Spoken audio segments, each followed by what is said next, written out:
What was this episode called? Remorse. Was it? Regret. I don't know. Repossess. I don't know. It's something. Here, I'll go check it out. Regina George. Get in, loser. We're watching Us For You.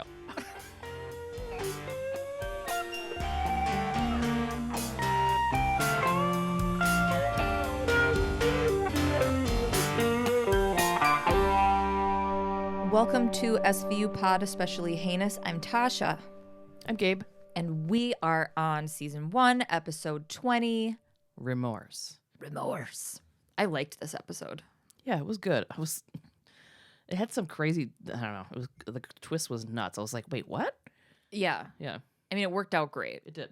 for my chaser. But Oh, really? Oh, I'm excited. yeah, because I was like, what the fuck am I supposed to do? And then at the end, they were like, here you go. So we open with a cutie patootie little reporter on the street with a microphone. Looks really familiar, and I can't remember what she's from. I know. Oh my God, there was another person in this episode that looked really familiar, and I'm gonna have to look him up because I'm wildly attracted to him. So she's got this. The fucking bomb guy? Oh my God. I know. Okay. He was delicious. I know. We're not even there. We can't even say the bomb stuff yet. There's a super hot guy, and I know who you're talking about. I don't think I even saw Stabler like once in this episode because I was just like, who the fuck is Bomb Squad over here? Oh man. So she's got this cute little reporter voice. She's doing a segment. So she's like walking down the street, looking to camera. She's got her microphone and she's like, I'm Sarah Logan. You've seen me interviewing other people, telling their stories. I'm not very good in the first person, but here goes. And then she tells the story of walking home after an assignment. It didn't get finished until after midnight. So she's walking by herself. She was attacked outside of this community pool that she was drug into and was raped by 2 men, like in the vacant pool area. So we still see the news segment happening. It continues with like her story, but now we see it instead of from the camera's perspective, we see it on a TV in a hotel room. There's a shower running, a short-haired blonde in her underwear is smoking and watching this news segment. Sarah Logan continues on the TV and says, 2 men, one wore a running suit, the other had a tattoo of an eye on the inside of his wrist and smelled like clove cigarettes. Oh shit. yeah, the lady's like, starts getting like nervous and was like, obviously the dude is in there. She looks super worried. We're immediately like, yeah, that's the dude in the shower.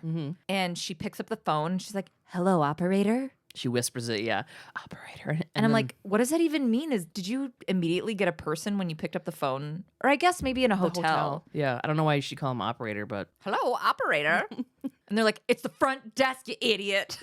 She's like, I have an emergency. Don't you remember asking for a box fan 20 minutes ago? Yeah, that's me. Every hotel I go to. Anyways, this big hand with the tattoo on the wrist grabs the phone and he's like, hey, sweetie. Yeah. Now's not the time for a fucking phone call. And then they start doing it and she's all like, Yeah, but it's like she doesn't want to start doing it. It seems like the scene that I'm watching is one of him like forcing himself on her. And she just looks scared. Yeah. All of a sudden, Benson and Stabes are talking to this lady. They're out in the hallway now of the hotel. So she must have been able to sneak away or whatever. Like, it wasn't really clear. Maybe the front desk operator called, SVU. Who knows?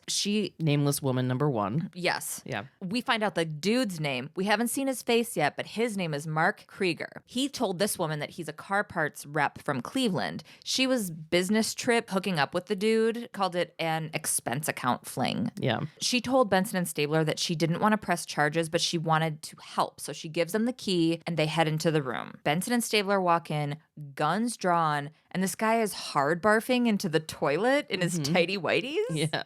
Yeah.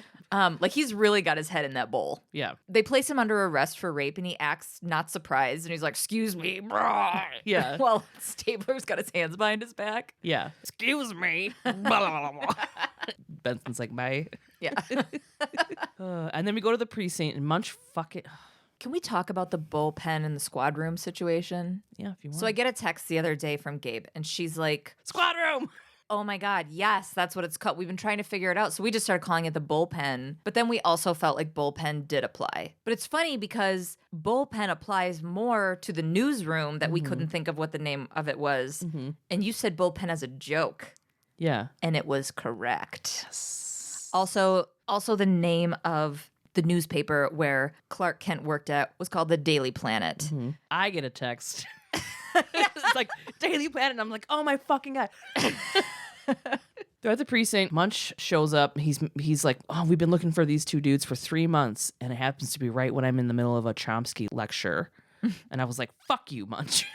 I can't with Munch this episode. Yeah, okay, yeah. Okay, we're going to give Munch a break this episode. We're not monsters. But I didn't know about all the stuff before this. Okay, so yeah, when Okay. he came in and he's like, fucking Chomsky, I'm like, fuck, dude. I need to let everybody know that I was at a Noam Chomsky lecture. Yeah. So Stabler tells the team that Krieger works in construction and not as an actual car part salesman. He has priors including possession, assault, stemming mostly from bar fights, and kiting checks. Benson tells them that he's actually from Queens and not from Cleveland. Benson tells them that he lawyered up immediately, and after Munch tells them that he always thought it was a crime of opportunity. So then Cragen comes in and he informs them that they may end up having to file Krieger and an unapprehended other. But he wants to find the other guy before Krieger gives him a heads up, right? The second rapist. So Cragen's like, check phone records, employment records, credit card bills, find the other guy. And then when the meeting breaks up, Munch says, has anybody told Sarah Logan that they may have found one of her rapists? And Cragen was like, no, we thought maybe you should. They're establishing that Munch has a relationship with this woman. Yeah. That he's been working with her and that, Right. she's going to, like, that she trusts him and that he's That's the why one he has working the with it. case and stuff. And that's why Yeah. we're being nice to him. Yeah. Munch is at Sarah's office. She asks him, she's like, hey, did you see my piece on the news? And he tells her that it took guts to do that, which it totally did. Putting yourself out there like that and telling the whole fucking world you got raped. And your rapist now knows who you are and knows that you're after him. Yeah. Or them. And she's like, who is this guy? Who is it? And he's like, I can't tell you because it's going to jeopardize the lineup. And he's like, after this whole dance is over, I'll tell you his credit report, everything. Yeah. And in this conversation, I've seen this before. Like, Munch seems a little flirty. And she seems a little like, I'm going to keep being really nice, even though it's really, really subtle. So I don't know if it was intentional. But if it was, this next line makes a lot of sense to me. Oh, you remind me so much of my brother. Like, that's what you say to a guy you want to be nice to, but you also want him to know you're not interested. Right. According to Munch's smile, it looked like he took it the way that it was not intended. Like, oh, we're that close? You want to take a bath together? Yeah. Munch tells her that she probably won't see the guy again until court. And everything up to that is like in anticipation for the defense. Yeah. And she says, oh, so it's the business side of innocent until proven guilty. I wouldn't have it any other way. And I was like, boss. So Jeffries and Munch are at Mark Krieger's apartment and they're going through all of his shit. He has collections all over him, no bank account, no credit card. He doesn't show any signs of hobbies. I love that Jeffries was like, he doesn't have any golf clubs. Yeah. Me neither. Where's all his croquet stuff? He has a huge collection of ashtrays from hotels and bars and shit. She's like, every relationship is short term and every friendship expendable. So this thought makes them think that maybe he didn't know the other guy super well like they had originally thought. Yeah. He may have just been somebody that Krieger met. And they were kind of thinking that maybe these ashtrays were like souvenirs of women, maybe. Like- what do they call them? Fuck, this is like the last time I can't remember the name of it. When you collect something. Trophies. Trophies. Yeah. So they're at the precinct. They've got all these ashtrays sitting there, and Cragen is getting nostalgic over the different bars that these ashtrays are from because Cragen is a recovering alcoholic, and they bring like the jokey aspect of that in here. He knows off the top of his head that the attack was closest to Shad's Cabaret. There is no Shad and there is no Cabaret, just a bunch of hard drinking locals and confused out of towners. And he like kind of like looks like forlorn, like, oh, not forlorn, but like Nostalgic. Nostalgic, yeah. Back in my day, I was one of those fucks. So Jeffrey's got a lead by cold calling a dude that told her that he knew Krieger, and she told that dude that she was a friend of his. And he's like, all right, come over, I guess. Yeah. So Munch and Jeffries go to this guy's apartment. His And name's PK. fun fact, this actor reappears in an episode in 2018 as a different dude. So SVU is notorious for reusing actors. Multiple actors that have become main cast have played victims or perps in prior episodes. One of the ADAs. Yeah. Yeah. So this guy... She like rapes a dude with like two other chicks and then couple seasons later, she's like, let's toss him in the clinker. You're like, whoa. They're like, you look familiar. And she's like, nope. Mm-mm. So anyway, my first impression of this guy, PK is a dopey looking dude. And I'm guessing he's really into the Foo Fighters. Yeah. He's sort of related to Krieger, he says. They're like cousins or something. My mom explained it to me once. And he says he's not surprised that Krieger is a part of a rape investigation because Krieger is very impulsive. He hasn't seen him since some dumb-sounding Monsters of Metal music fest. On Labor Day or something like that. Oh, Yeah. remember shows?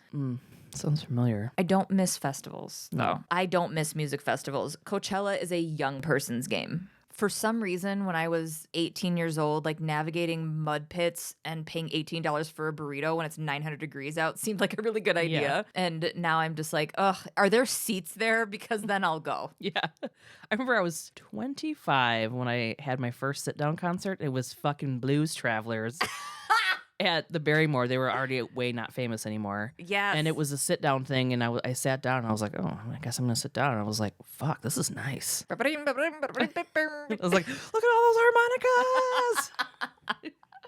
So yeah, Krieger's always getting into trouble, and he was very impulsive. He said that Mark had paged him a few times that night. Mm-hmm. Cut to Benson and Stabler mid-questioning with bartender Jerry Seinfeld's neighbor Newman. Oh my God, yeah. I thought he looked like... I thought it was him for a second. Yeah, he looked like him and the penguin mixed together. Yeah. I kind of liked him. I kind of liked him too, especially because like we cut to it and he's like, oh yeah, that guy owes me $36. Yeah. Like he is hot over that $36. Yeah.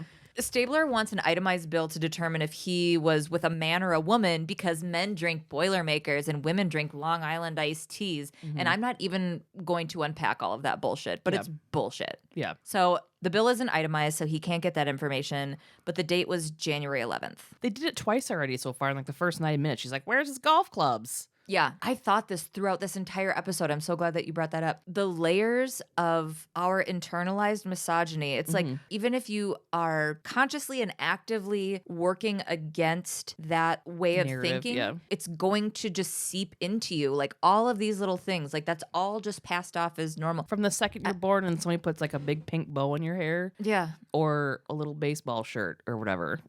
Whatever the fuck. I mean, it's... and you're it's assigned this color and you're assigned this color. Yeah, everybody's like, well, my parents didn't raise me to be that. I'm like, you're only with your parents for like a small amount of time. Yeah. And then you go out and it's socialization. Socialization. Right. Socialization. Just pounded on you. You know what I mean? Mm-hmm. Oh, yeah. So like, your parents might not be racist. But you are. But the rest of the fucking, you know what I mean? Yeah. It's like, you know, what's that study that lady did with the children with the blue eyes and the brown eyes? Like, oh, how they would group themselves? Yeah, it's like that. It's socialization. It's not just your parents. Yeah. This is why I fucking love Gen Z so much, because they're just like this genderless fucking like... Okay, so Munch and Sarah walk into the room while she'll be choosing from the lineup. Lawyer intros are made. ADA Erica Alden will be representing Sarah's case, and Robert Sorensen is Krieger's attorney, and he seems douchey. So the lineup files in, and she says she didn't get a good look at his face, so she asks to have them roll up their sleeves, thinking the tattoo will be a tell. They all have it. They all have it. And they all look like shit. And she and she's like, is this a joke? Yeah, it's hilarious. They're like, ha, gotcha. So I'm like, balloons drop from the ceiling and confetti. Yeah. A camera crew comes out and they're like, oh, anyway. All right, you can pick him. He's in there. This is a lineup for her rape, okay? But I'm just like, is that a thing that they do? Because that's a distinguishing marker on somebody. So like, would they, I've just never heard of them doing something like that. So is that like a TV thing that they did? Or is that... Or they got the lineup because the dudes that had the tattoo. But that's real specific to Dude, finding. they had to have drawn that on. Yeah. I don't know. Those are like, they had temporary tattoos made. It's very specific. They have a henna artist. On retainer. It looked like ballpoint pen. Yeah, well, it was. Yeah. So anyway, she's super nervous, but she chooses the right guy. Yeah. Who I thought, for a second, I was like, did I not clock that that's Sam Rockwell? And it's not. Oh, yeah. But he, like, in that moment. I love Sam Rockwell. Same. But I got really excited when they filed in, and I was like, oh, is it Sam Rockwell? And no, it wasn't. But Have you seen Moon? No. Okay, watch it. So Munch escorts her from the lineup, and he's like, I can finally tell you it's Mark Krieger. He's a construction dude from Queens, and they had interrogated Krieger, but he didn't talk. She asks him if they can make a deal with him to give up the other rapists. So Munch just says that Krieger's lawyer won't let the cops talk to him. And I'm like, wouldn't they want to make a deal? Yeah, you'd think so. You know? But maybe they don't need to because they don't have the second guy, and there's not enough. So they might know that So already. they might just like be like, I don't want to make deals. He's going to get off, you know? Mm-hmm. She's super stuck on the why of the crime. And I'm sure a lot of rape survivors go through this. Like, why did they fucking target me? Yeah. Yeah. But Munch tells her, like, they may never know that. Just another scene of, like, him caring about her and being, like, really gentle and He's kind like, and her trusting him. Yeah, like, and, like, here's the truth. Like, we may not find the second guy, and you may not know why. Yeah. Like, the excuse, because she was like, well, maybe it was, like, they were abused when they were children. Maybe this, maybe that. And he was like, that's the stuff that rapists tell psychiatrists and judges after they've been caught. He's like, and journalists. Yeah. Like her. And she was like, well, you've never, like, steered me wrong before, so. Yeah. So then they have a team meeting in the squad room. I started calling it the squad room after you were like, this is what it is. I'm like, okay, even though I've gotten pretty comfortable with it being the bullpen. We could interchange. Sure. So they're trying to figure out what they've got to move forward in prosecuting this guy. DNA, witnesses, Sarah Logan will be great on the stand. Krieger's tough to nail down because he never kept friends long enough for anyone to really know him. And then Stabler hops in and says he has a source in Rikers that says he heard something, so Stabes is going to go down to meet with him. So now we're at Rikers Island. This guy is seemingly an informant to have his kids looked out for, and Stabler is making that happen. So, like, it's a give and take relationship. So I'm assuming that if that's the case, that this guy's a lifer. Yeah. And Stabler's like, all right, we got your daughter's teacher to cut her some slack, and she can do some summer school. And we're keeping an eye on this. And yeah. The informant says that he heard Krieger didn't know who Sarah Logan was, that she was this news lady. So she wasn't specifically targeted. Also, that Krieger is scared that he's fully going to go down for the crime. So that's an advantage on the prosecution's part if they're aware of that. Also, apparently the other guy was already at Rikers for some other petty shit, and Krieger found him and told him not to talk and that he would owe him one. And that's all the informant has. Like, Stabler wants... He's like, give me names. You got to have more than that. And he's like, I really don't. Like, that's all He's I like, have. I heard it's from some dudes in the TV room. Like, I don't. I think he did know, though. I could tell by his face because he was like for his own safety. You can't be fucking narking people out. Like, if somebody said something directly to his face, he's going to be like, yeah, I heard it. Yeah. You know, kind of like when you're 17 and you find a case of beer on the side of the road. I had to get this out of the street so that it wouldn't hurt anybody. And then I had to drink it so that I wasn't being wasteful. The environment. So Stabler gets the computer disk. It's the year 2000. And it holds all of the prisoner info. It's thousands of inmates to go through. So that they're at the courthouse. ADA Alden explains, fucking awesome that they like gave her a name. Yeah. Like the second we met her too. Yeah. ADA Alden explains to Munch that it's not in the script at all. She like insists on it. I've come up with a name, a backstory. I need this. So I'm like, just let her do it. She's getting paid 2/3 of what these other extras are getting paid. Yeah. It's fine. They're at the courthouse. ADA Alden explains to Munch that the attorney Sorensen will try to rush the case to trial in order to catch them unprepared. When Munch tells her that they are ready, she reminds Munch that Sarah's not ready and that she was raped by 2 men, but they will only be able to show the jury one. Yeah. And that Sarah took an unusual route home, so she will try to say that was more than just a leisurely walk home. Right. And there's no proof of the second guy because he wore a condom. They're going to argue that it was consensual with this one dude. Yeah. So she's like, Benson had a case like this that fell apart last year. Like, you ask her for help. For prepping her. Benson and Munch are at Sarah Logan's office. Benson tells Sarah that the defense can't bring up her sexual history, but they can allude to it. And Munch says they're going to come for her really, really harshly on the stand. Yeah, they're going to beat her up. And that she has to explain everything in detail. She has to say the correct terminology for body parts, like what happened, where, when, blah, blah, blah. Speak super matter-of-factly, directly, and specifically. Yeah. And she's like, if you fucking feel uncomfortable with all those terms and stuff, it's going to show, and they're going to use that, and they're going to do anything to make you like squirmy. So if you need to talk to me or Munch and tell your story over and over again so you're not uncomfortable, fucking do it. Yeah. And Munch is like, dude, it's gonna be ugly. And she was like, not as ugly as what happened. And I was like, oh, I love her. Yeah. So they're at the Supreme Court at the pretrial hearing. The defense is bringing a bunch of shit to the table, trying to suppress her ID and all other kinds of counts. Fucking Krieger is sitting there like a smug fucking teenager and tries to make weird eye contact with Sarah. And then you just see Munch. Munch is like, Munch eyeballs the shit out of him, which I liked. Yeah. Do you remember in Encino Man when fucking Rudy Or Samwise Gamgee waved at the cute girl and then her boyfriend's head went and he was like, Yes. it was like that. The ADA wants to keep the press out of the courtroom, and the defense attorney is super butthurt about it. Just a couple of kids wheezing the juice. Sorry. I'm sorry I did that.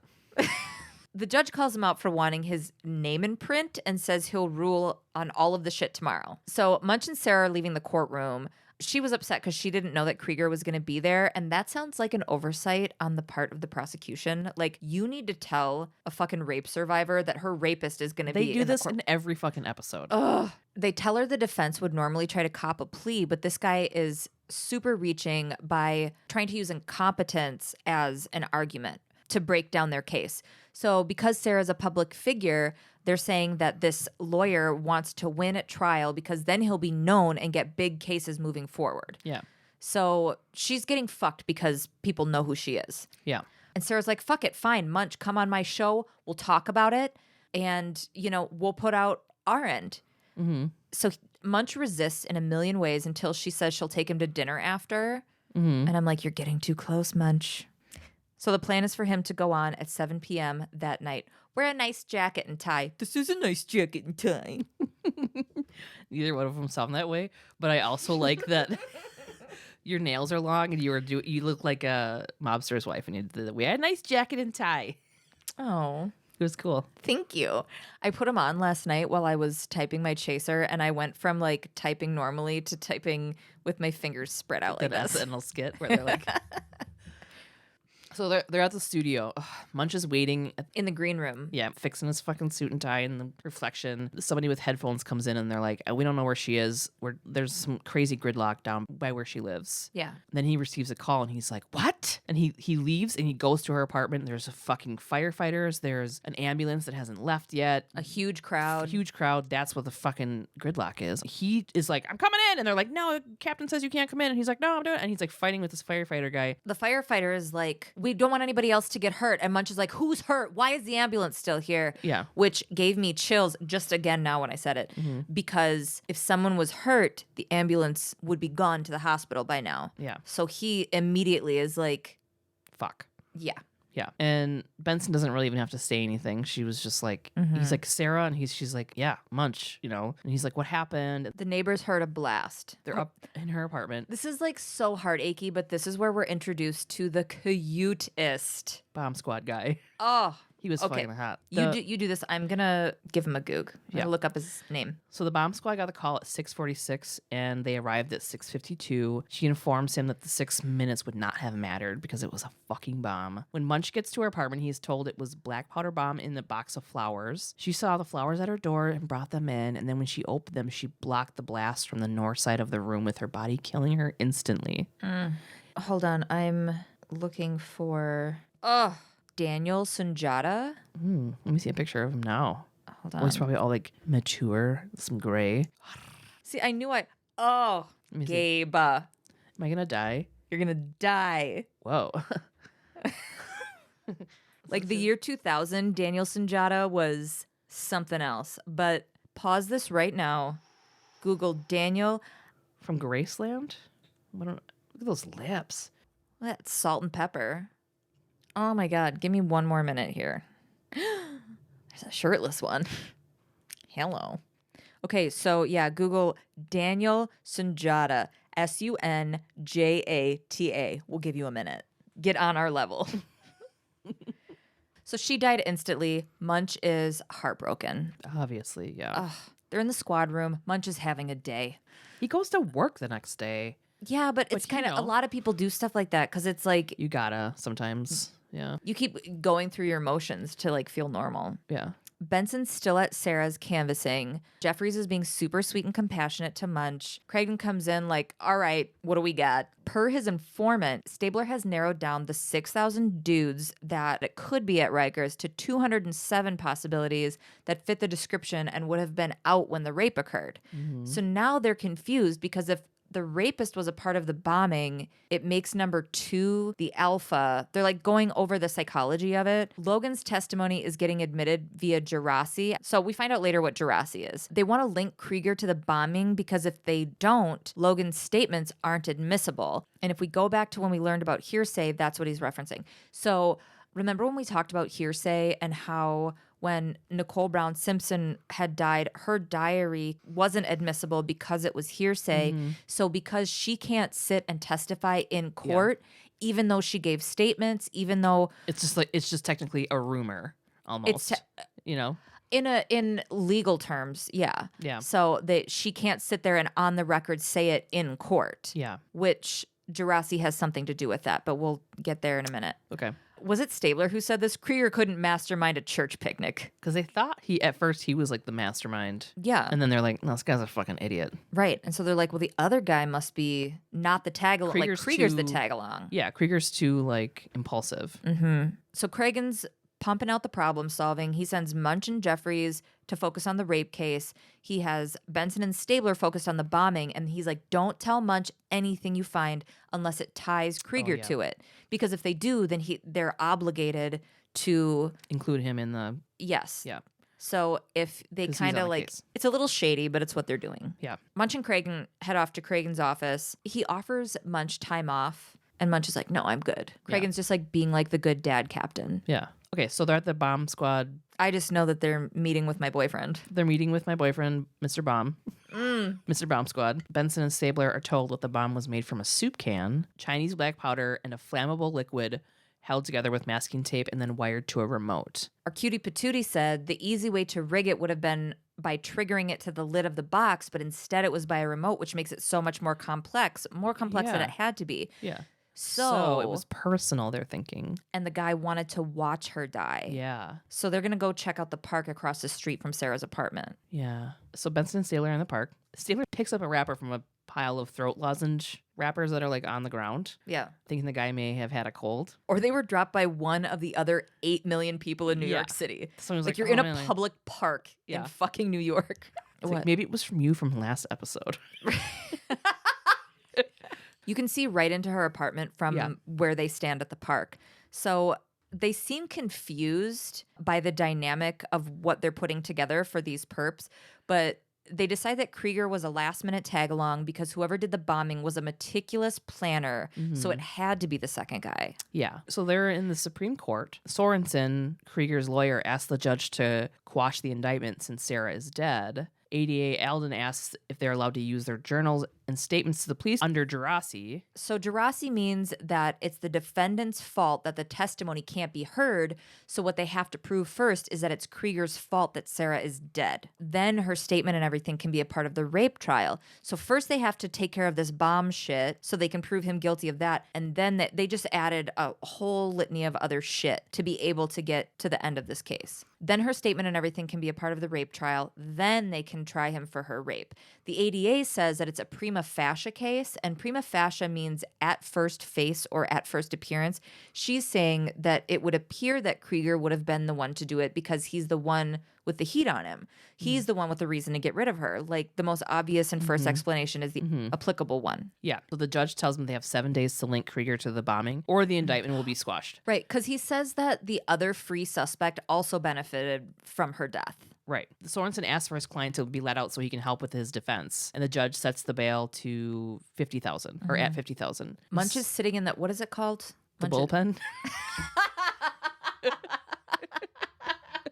I don't know what it's called. Courtroom behind the desk. He's sitting in the gallery. Is it the gallery? Probably. He's sitting in there and he jumps up and he's like, why not just declare open season on half the women in New York? The judge is like, excuse me? Why'd you fucking sign on my bitch? And Munch is like, whose pocket are you in?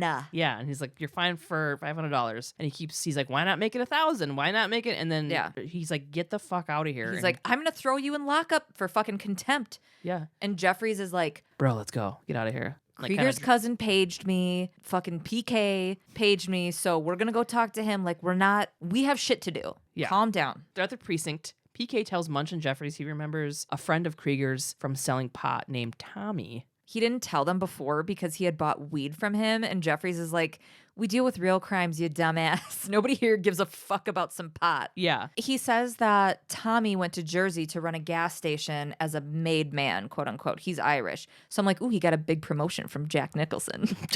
Have you seen The Departed? Of course. Have you seen it 9,000 times? Have you rewound that part where the fucking Dropkick Murphys are playing and Leo's doing those tricep dips in fucking prison? Mm-mm. I wish we had more time today. It's hot. And then he was like, hey, if like you get an arrest, like, will I get a reward? And Munch throws him a fucking dollar and was like, why don't you go buy yourself a blunt? So they're in the squad room and they have located 18 men fitting the requirements of Tommy McIrish. Mm-hmm. Munch and Jeffries try Shad's Cabaret to see if he was there drinking with Krieger. I hope that bartender got his $36. I know. After seeing a picture of Krieger and a photo array, the owner picks out Tommy McConaughey. They're at the gas station. And it's the kind with no inside, just plexiglass that the cashier sits inside of and the customers are outside. Well, Jeffries acts like she's trying to pump gas unsuccessfully. Munch approaches the window complaining his wife cannot get gas and he has to be at work. And he's all like, bah! When McConaughey heads for the door, Benson, Stabler, and Munch meet him there with guns out to arrest him. Tommy's in the interrogation room. He had to go to Rikers for a week because he sold weed to an undercover.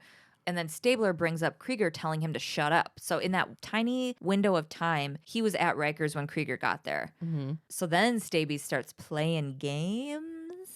He tells Tommy that Krieger told them everything about that night and that he's pinning it all on Tommy. Tommy immediately is like, okay, I was there, and tells Stabes the story. Also, he has a really weird accent. Yeah, it's not Irish, that's for sure. No, I was Oh. expecting The Departed and I got Snatch. He's got like a weird, Cogni Snatch. like he was almost like a Russian plant. I'm like, is there another twist? I seriously imagined like a Russian snake plant. Like, that's what I was like. He had eyeballs and everything. It just popped in my head, and I was like, "What? Oh, wait." So he's like, we were a little high walking around. I don't know where this guy's supposed to be from. This dude never got any more callbacks. So they break into the empty pool. Krieger had said to him, this would be the perfect place to do a bitch, to get some without the whining and the dining. Just an aside on this guy, on this character, Tommy seems like a real fucking mouth breather. Yeah. He says that Krieger pops her one and rapes her. At first he says that he doesn't watch, and Stabes is like, bam, what, you too modest all of a sudden? And he's like, it's just that he's a freak. Yeah. And Stabes is like, where did you grow up? And he's like, South Philly, why? No, he didn't say that.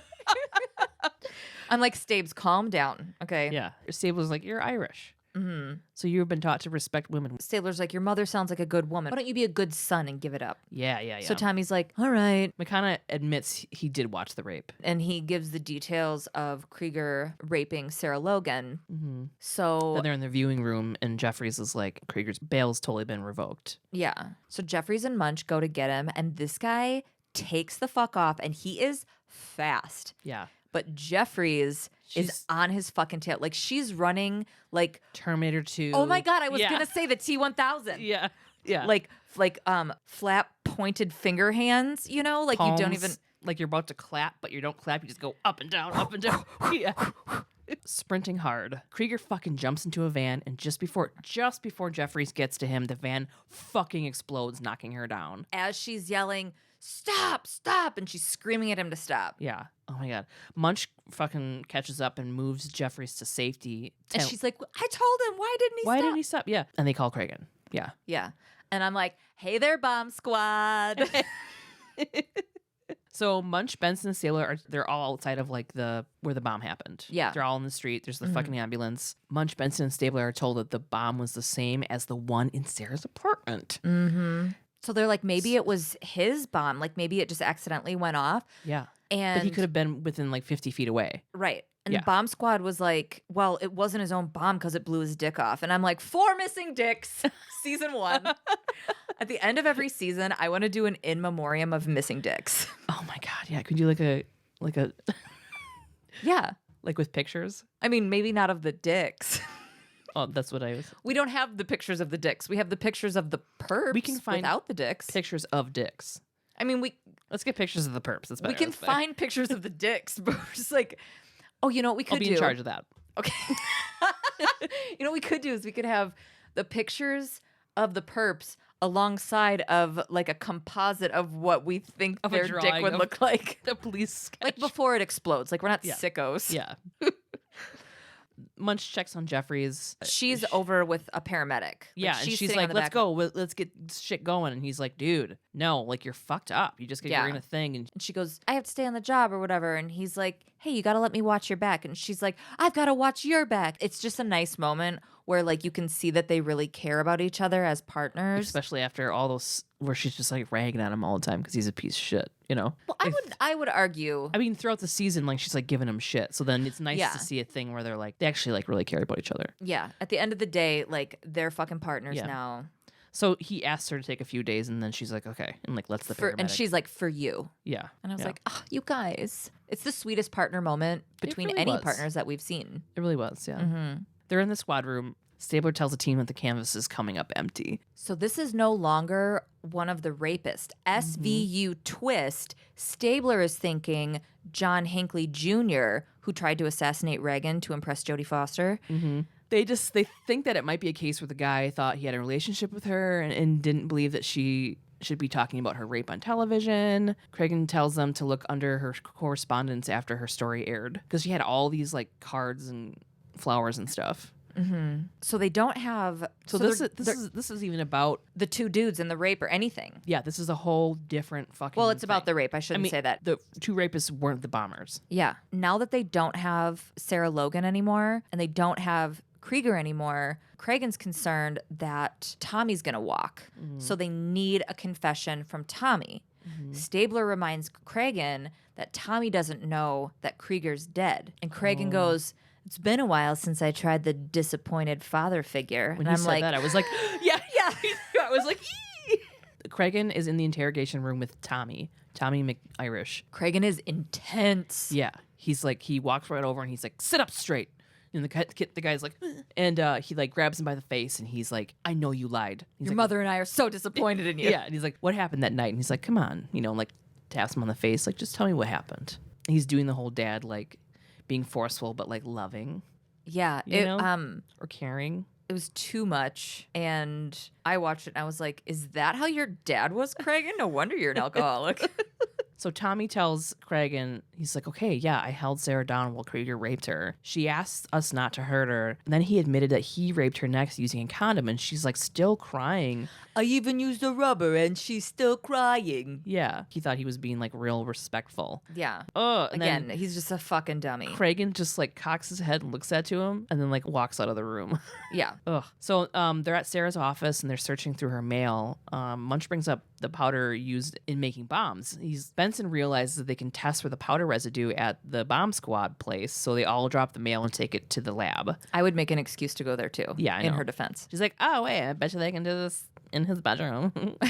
They're at the bomb squad and they're putting the cards under like a black light to be able to see the residue. They found it. And inside this card is this creepy dumb poem and there's no signature. But then bomb squad guy sprays it, up come the prints. Mm-hmm. They're back at the precinct and there's no match from any database. Like they put the prints through all of the databases that they have, including prisoners, city employees, fire, police, all of that. Yeah, that's right. And the bomb squad watch list. And I'm like, let's go visit him like one more time, you guys. But there's nothing on there. So they're like, were there any applicants rejected for psych shit that might apply? Like maybe somebody applied that had to run their prints through, but they weren't actually hired because they're not well. Boom. Right. They've got him. William Lexner. He went to Queens College and he was rejected from the fire department 6 times. Narcissistic, paranoid, obsessed with fire. That's the trifecta. Mm-hmm. Cragen tells them, he's like, try to take him without incident. Like, we don't want shit to explode. Plan to take the bomb squad as precautions. They're at the Welton apartments and they evacuate the entire fucking apartment building. 3 floors, it sounded like. Yeah. Stabler's dressed up like some kind of city employee. He's like a certified check delivery guy. Yeah. He's very convincing. Stabler's knocking on the door and he's like, I've got this certified check here, blah, blah, blah. And guy's like, oh, I don't have a check coming. He's like, all right, fine. It takes 6 to 8 weeks for it to come back, so I don't know. Thanks a lot. Yeah. And so then Lexner comes out. He's an understudy for the lead in the Book of Mormon. Okay. Yeah. Like, he's not the first choice, but if somebody gets the flu, Bring him in. yeah. Stabes takes him down, and Munch all but has a gun in the dude's fucking mouth. Stabes is like, Munch, chill. We've got him. Yeah. But Munch has got emotions. Yeah. So they're at the precinct. Cragen tells Munch they will not be able to make the case on just forensics. They need a confession. Yeah, but they did find powder residue when the bomb squad did a sexy sweep of Lexner's apartment. Yeah. So Munch goes in and talks to Lexner, and he recognizes him as the cop who handled Sarah's case. Oh, before he goes in, though, they're like looking at Lexner through the one-way glass. He's got his handcuffs on, and he's got his bangs like swept over like early Bieber bangs, and he like sweeps them out of his face.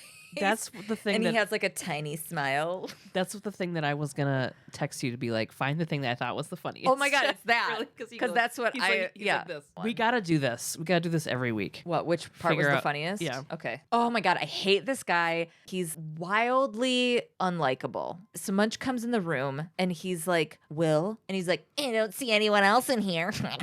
Yeah. I forgot about that. And I'm like, oh my God, you're out or fucking something. dorkier than Munch, this guy. He says that rape is the worst crime because it ruins a woman. Okay, so yeah, he does say that rape is the worst crime of all because guys will be with the women who have not been raped before the ones who have. And Munch tells him that it should not matter if you care. Well, Lexner saw Sarah differently after the rape. He says that she never smiled the same again. Right. This is just a guy watching her on fucking TV. Yeah. Okay, Munch tells him she's like, she was a good woman who did good deeds. Then Lexner asks Munch what she was like. Munch stays on task even though Lexner is trying to find out information about Sarah from Munch. And Munch redirects in a great way and shows us how creepy and delusional Lexner is. Lexner got her the flowers to see her smile one last time because after the rape, it had quote unquote changed her. He wanted to see her smile one last time, that moment when women open the box of flowers. And he's like, she didn't seem happy when she signed off. So he ordered the flowers she would have wanted and wrapped the box in a gold ribbon like she would have wanted and left it in front of her building. He was in the park and watched the 5 o'clock news. On a portable TV. Yeah. He watched her take the box to her apartment and watch for her smile before he flipped the switch. Ugh. And he's like, when she signed off, she would say, I'm Sarah Logan. Good night. Do you know what I'd always say back to her? Yeah. And Munch is like, good night, Sarah. And he's like, yeah, I did. I did. I was like, ew. Oh my God. I have to pee. Executive producer Dick Wolf. Yeah, I do too. So we got a real prime time twist with this episode. And Sarah was dealing with a lot. I found a lot of instances where news anchors were stalked, creeped out, threatened. One I found where somebody was even killed. But today, we are going to focus on the twist of the episode, the moment that Stabler throws out the idea of a John Hinckley Jr. being the bomber. John Warnock Hinckley Jr. was born May 29th, 1955 in Ardmore, Oklahoma. He was the youngest of 3 children. His father, John Sr., who actually went by Jack, was the chairman and president of the Vanderbilt Energy Corporation. A fucking oil man. His mom, Joanne, was a homemaker. When he was 4 years old, his family moved to Dallas, Texas. Hinckley seemed like a normal kid. He excelled at school. He was pretty good at sports. He was actually pretty decent at basketball and football. But when he got to high school, things shifted a bit. He had no friends. He spent a huge amount of time in his room alone, playing his guitar and listening to John Lennon and shit. Hinckley graduated high school and went off to Texas Tech University. But then he dropped out in 76 and instead chose to move out to LA to become a songwriter. Sure. He wrote home a lot, asking for money. He also wrote home a lot about his invented girlfriend, Lynn Collins. Sounds hot. He would go on about the nice restaurants and trips they would take together. These letters were always for his parents, by the way. I don't know about you, but I would be fucking annoyed if my spoiled ass dropout kid was fucking around on a vacation getting his dick sucked while I was footing the bill. Yeah. Right? I know. It's weird to ask for money. You funded our trip to Tahoe. Not long after this, when Hinckley was 21, he moved back in with his parents, who by this time had moved to Colorado. That year, the same year, Martin Scorsese had released a little movie called Taxi Driver. Ooh, I love that movie. So this is just like a brief little thing that I found on Google. Suffering from insomnia, disturbed loner Travis Bickle, played by Robert De Niro, takes a job as a New York City cabbie, haunting the streets nightly, growing increasingly detached from reality as he dreams of cleaning up the filthy city. When Travis meets pretty campaign worker Betsy, played by Sybil Shepherd, he becomes obsessed with the idea of saving the world, first plotting to assassinate a presidential candidate, then directing his attention toward rescuing 12-year-old prostitute Iris, played by Jodie Foster.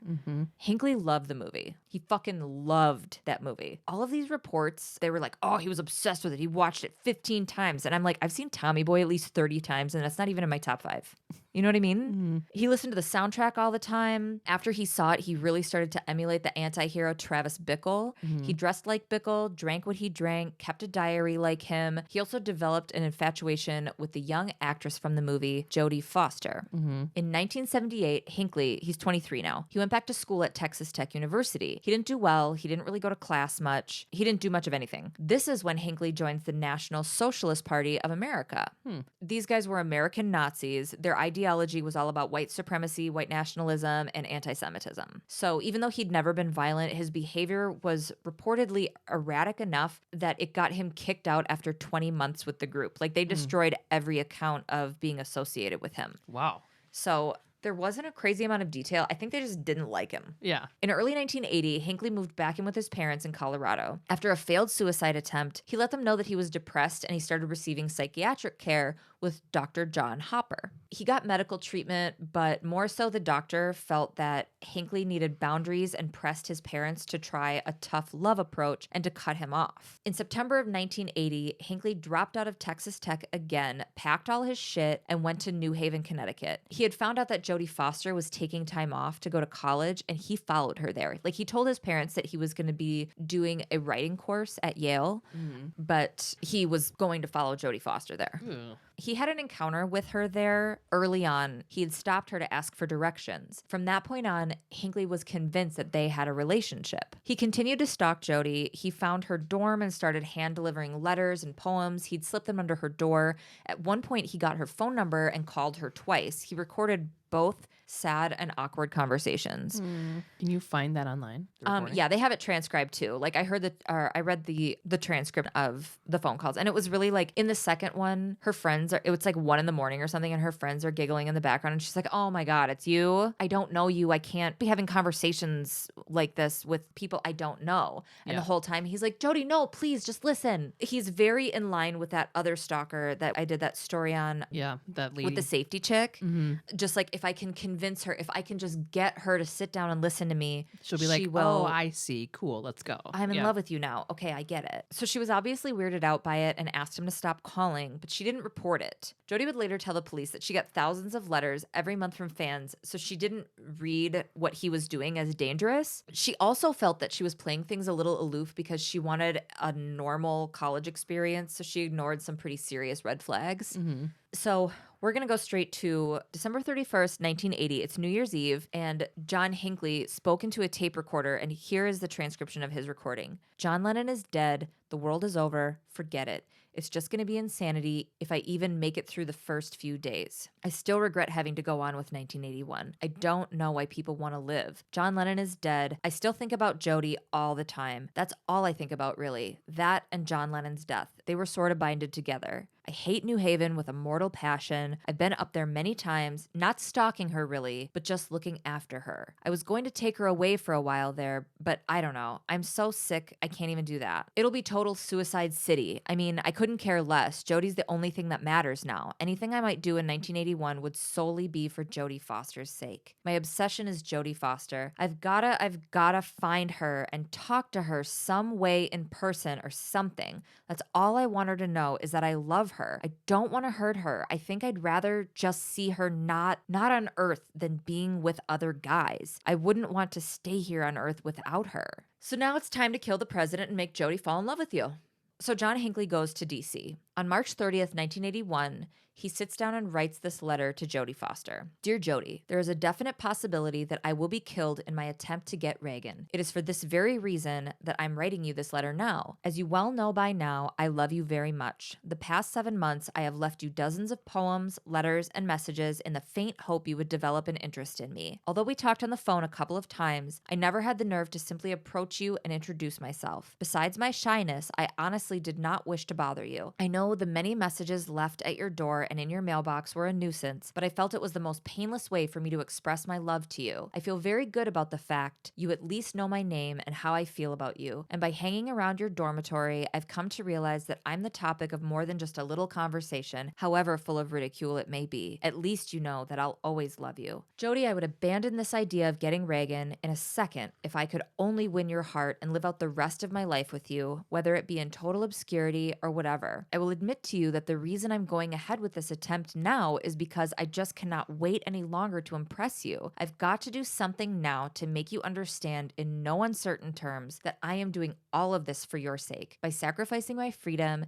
and possibly my life, I hope to change your mind about me. This letter is being written an hour before I leave for the Hilton Hotel. Jody, I'm asking you to please look into your heart and at least give me the chance with this historical deed to gain your respect and love. I love you forever, John Hinckley. Ew. Oh, God. I know.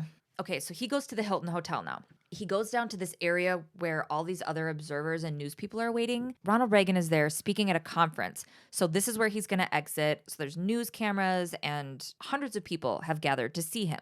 Yeah. 2:25 p.m., Ronald Reagan walks out the door with Press Secretary James Brady, Secret Service agent Timothy McCarthy, and a D.C. cop, Thomas Delahanty. As their men made their way to Reagan's limo, Hinckley fired 6 shots. Officer Thomas Delahanty was shot in the neck.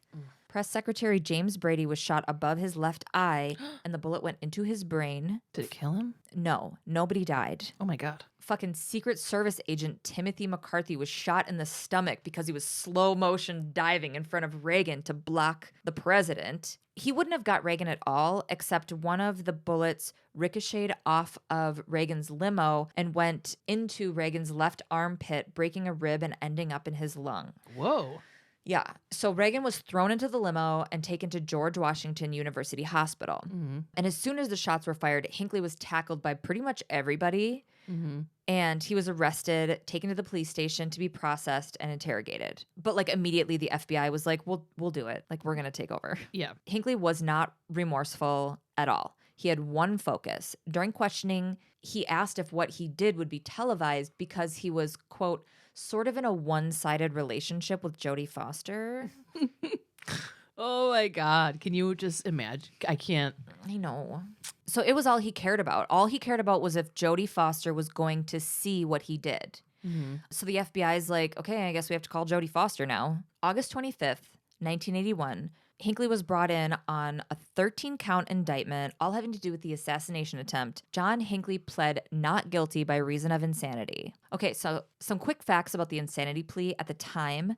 It was used in less than 2% of cases. Mm-hmm. It was a successful defense only 25% of the time that it was used. Yeah. Here's where Hinckley's lawyers felt they had an advantage. At the time, it wasn't only proving he committed the crime without reasonable doubt. That was obvious. The burden of proof to prove he was completely sane was on the shoulders of the prosecution, too. You know how it's the prosecution's responsibility to show without a reasonable doubt that somebody's guilty? Mm-hmm. That also applied to, like, if the insanity plea was used, they also had to prove that the person was completely sane. Mm-hmm. So all the defense had to do was, like, throw nuggets of doubt in there. And already, like, just his shit with Jodie Foster and an assassination attempts, like, right, and it was really and it have was a lot of- filmed. Like Yeah. the assassination attempt was filmed. There is gobs of evidence. They have all, and they thought it was open and shut. Like, they were going into this like, yeah, this is in the fucking bag. Like, all of this is super fucking obvious. Yeah. But don't forget how rich his family is. Oh, that's right. John Hinckley comes from a wealthy family, so John Hinckley gets very good representation. Mm-hmm. Oh, God, isn't it such bullshit that people don't have Yes. access to? Yeah. Yeah.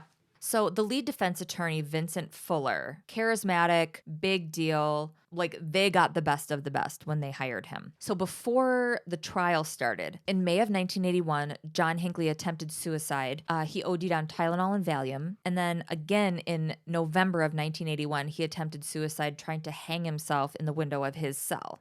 Mm-hmm. This whole time, he was like working with psychiatrists and psychologists and having all of this, like, just prep for this trial. But he struggled with his mental health a lot. Yeah. The trial began May 4th, 1982.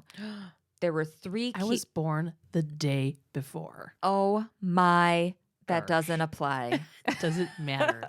There were 3 key witnesses that wouldn't be called. Hinckley himself, President Ronald Reagan, and Press Secretary James Brady, who was still recovering from his brain injury. Dude, it was a year later, and he never fully recovered, by the way. Like, they could not get the bullet out of his brain. Even though the defense was coming hard, the prosecution was not fucking around. So they had lead U.S. Attorney Roger Adelman, and he argued in his opening statement that the assassination attempt was premeditated for these reasons. He bought guns and ammo. He practiced target shooting at a range like he was training for something. Years before, he had told his parents he couldn't come home for Christmas because he had a business venture with a friend starting, and then he was going to go to New York with his imaginary girlfriend, Lynn Collins, when really he spent it alone at a Texas shooting range. Duh.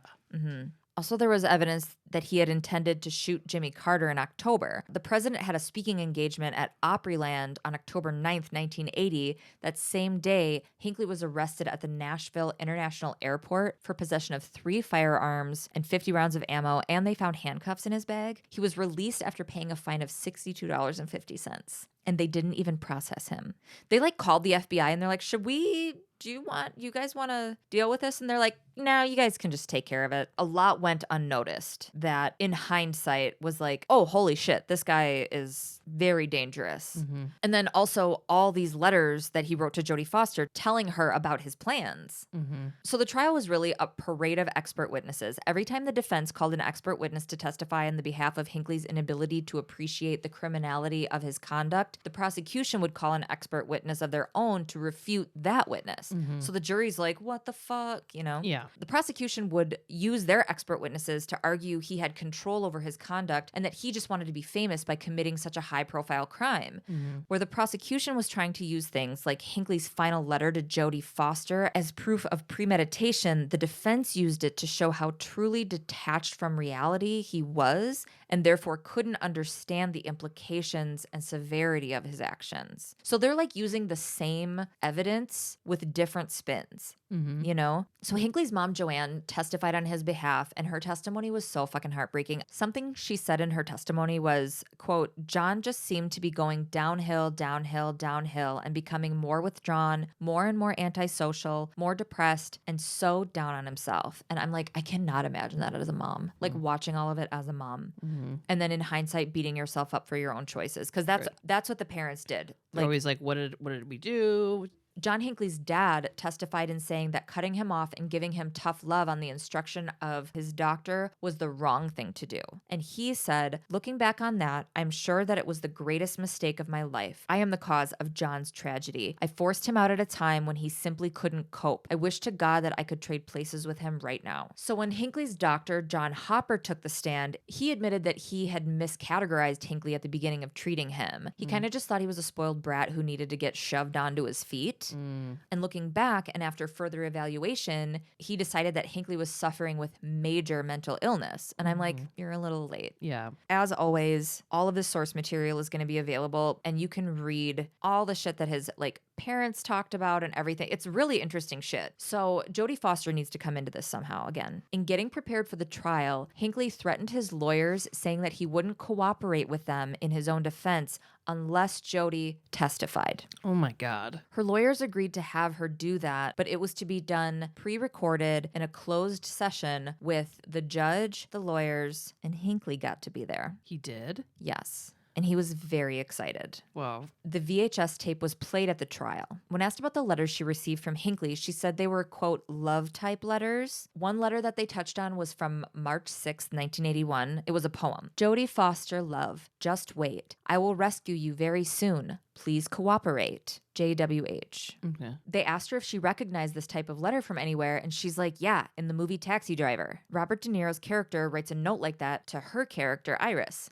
They asked if Jodie Foster knew Hinckley, hung out with him, welcomed his advances, anything. And she was like, no, dude. When asked how she would describe her relationship with him, she said, I don't have any relationship with John Hinckley. So Hinckley's sitting at the defense table in the room while she's being questioned, and he just chucks a fucking ballpoint pen at her and yells, I'll get you, Foster. Marshals drag him out of the room after this. Wait, why is he's like, Jesus Christ. ugh, why'd he get pissed? Because she said that she didn't have a relationship with him. Yeah, but he already knows that. Does he? He said, I have a one-sided relationship. See, now that's where I would say, after like going through all this stuff, I think he would tell people what he felt was the sane thing to say. Because there was this other psychiatrist too who he had talked to, and she was like, he admitted that he didn't think that this would make Jody love him. And it's like, really, because all of his actions and everything that he said leading up to it would refute that. But he's like, look, I'm not crazy. Like, I don't really believe that. But then when you're alone and you're thinking and maybe he You're did like, in I those do. moments believe that. Yeah. But I think in more moments he believed the contrary. He's already fantasized about this moment, about being in this room with her, about what's going to be said and what she's going to say and what, you know, how it's going to end. And it ends with them like being in love with each other. Yeah. And with her noticing him. And when she said, I have no relationship with him, I assume that that's what triggered him to be like, to flip, you know? So then they're watching this video of her testimony during the trial. And when it got to that part, Hinckley jumped up and ran out of the courtroom. What? And then the marshals chased him and like dragged him back in because he was really upset. Yeah. He was really upset by her saying that. But his defense was just like, hey, this is good for us. It makes him look very unstable. Yeah. Psychiatrist Dr. William Carpenter testified that Hinckley suffered severely from schizophrenia. Carpenter was an expert in schizophrenia.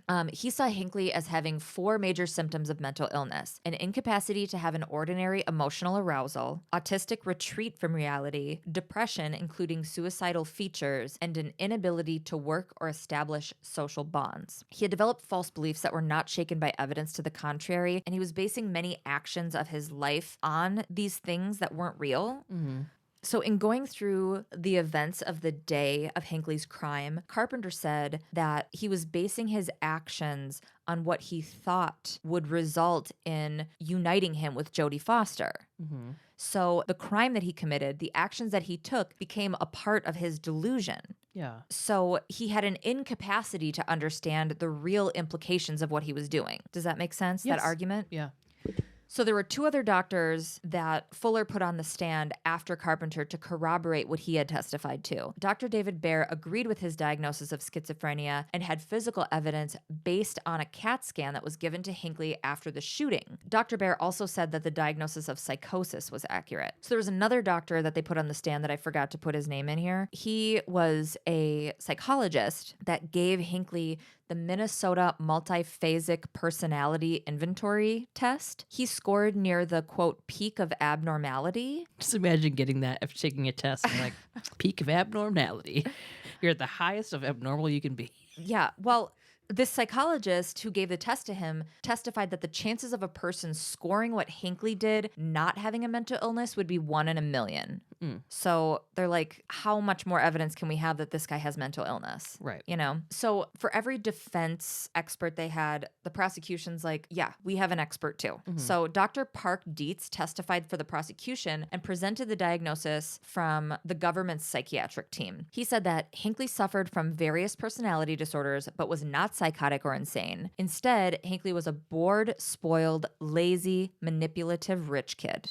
He said that, quote, Mr. Hinckley's history is clearly indicative of a person who did not function in a usual, reasonable manner. However, there is no evidence that he was so impaired that he could not appreciate the wrongfulness of his conduct or conform his conduct to the requirements of the law. He was saying, like, all of these choices he made were thought out decisions, that Hinckley imitating Travis Bickle would be the same as you looking up to a rock star. He wasn't absorbing his identity. He just really admired him. He just really liked him as a character. He tried to say that Hinckley didn't have an obsession with Jodie Foster, but was infatuated the way any person would be infatuated with a celebrity. They addressed the things that he wrote, and he was like, well, those were fiction, and they're not that useful in determining his mental state, which that's all bullshit. Yeah. I feel like when I saw Far and Away with Tom Cruise, I could have easily slipped into... I felt that as a kid, like a 12-year-old. I was like, if I could just tip right over into insanity. Oh, I'm so glad you didn't. And Tom Cruise is the worst. No, I know. But in Far and Away, he was great. Okay. I kind of felt that same way about Channing Tatum, and I was like, I can't go through this again. Oh my God. Remember? When we saw Magic Mike, Gabe... I lost my mind. Like I slipped into a thing where I was angry for like 3 days because I could never fuck him. She was so mad. I was just like irrationally angry for like 3 whole days because I knew that I could never have sex with him. And it like really, remember that? Yes. And I was like, this sucks that I feel this way and I don't like it. Yeah. That it was like that and Tom Cruise where I'm like, I could just see myself just slipping down. So this trial lasted for 2 months. The expert witnesses cost $2 million between the defense and the prosecution. Like, Who's that's paying- a fuckload of money. Who's paying for it? We are. Oh, okay. I mean, Hinckley's family is paying for his defense. So John Hinckley Jr. was found not guilty by reason of insanity. People were fucking pissed. He didn't get to go home or anything, but like the whole country was fucking pissed. It shook the nation so much that there was a ton of reform done in regards to the insanity defense. Like, it changed everything as far as the insanity defense is now, the way it is used now. So you can't even use that defense in Utah, Idaho, Montana, or Kansas anymore. 2/3 of U.S. states shifted the burden of proof of insanity to be on the defense instead of on the prosecution. And 8 states created a whole separate verdict of guilty but mentally ill. Yeah. John Hinckley was sent to St. Elizabeth's Hospital in Washington. He didn't have a sentence to serve. I read something that said, quote, he is entitled to his freedom once it is proven that he is no longer a threat because of his mental illness to himself or others. So he was able to apply to be reviewed for release every 6 months. Okay. So he got put there in 1982. In 1987, Hinckley requested a visit with his family. Like, he was able to, he had some freedoms. Like, he earned a lot of freedoms in this time. In 1987, Hinckley requested a visit with his family, but then investigators found 57 photos of Jodie Foster in his room, and they locked Hinckley down for like a decade. Yeah. And then in 2003, Hinckley earned unsupervised visits with his parents. Like, he had like a little job and he took care of cats and he did all this stuff where he was actively working on his mental health. He earned unsupervised visits with his parents in 2003. In 2016, Judge Paul Friedman released John Hinckley, stating that he no longer posed a serious risk to himself or others. He was released into the care of his 90-year-old mother. In 2018, a judge ruled he could live on his own, but his restrictions included living within 75 miles of Williamsburg, continuing mental health care with professionals. He's not allowed to knowingly travel anywhere where current or former presidents are living or visiting, and he may not by any means contact Jodie Foster or any of the men that he shot in March of 1981. Okay, so these are just like my afterthoughts. Like, the more shit I read, the more I was convinced that he was given the appropriate sentence. Do I think that he is cured or his impulses are in remission? That I can't say, but I don't think that he's well by any means. I think there are way too many people who should be getting mental health assistance in the prison system who are just being housed there. Right. Yeah. His money afforded him this, which I don't know. Like, the amount of public outrage in his verdict just seemed so indicative of the uninformed mob mentality that we have. Like, maybe the people who heard months of testimony made the right decision for him and based it on that instead of summaries in the newspaper. You know what I mean? Like, everybody in the country is reading this. It was this outrage, and this guy isn't being locked away forever, you know? But it's just like, also at the time, like, look at how much we've learned about mental illness since then. You know, so there's a misunderstanding of mental illness and being uninformed. That's like a fucking toxic combination. You know what I mean? Yeah. And it was this outrage that got the laws changed in how the insanity defense is brought, or if it can even be brought. I don't 100% agree with. I don't 100% agree with how the government does things. You? I think they're doing a good job. Oh, Neat. From day one. cool. Rate and review us on Apple Podcast. Give us 5 stars. Follow us on Instagram, Twitter, Facebook at SVU Pod. Check out our website, all of our source materials on there, other shit, svupod.com, and join our Facebook group. Yeah. All right, let's go. Love you. Bye. Bye. The bomb squad, dude, that they continue The bombs. Yeah, I know. Jodie later told the police that she got thousands of letters every month from France. France. Oh my God, I love that show, France. Dicks and taters. God, be nice to me today. I am. Why can't I say anything ever? God. I couldn't even look at you because I knew I was going to laugh. That's why I was like...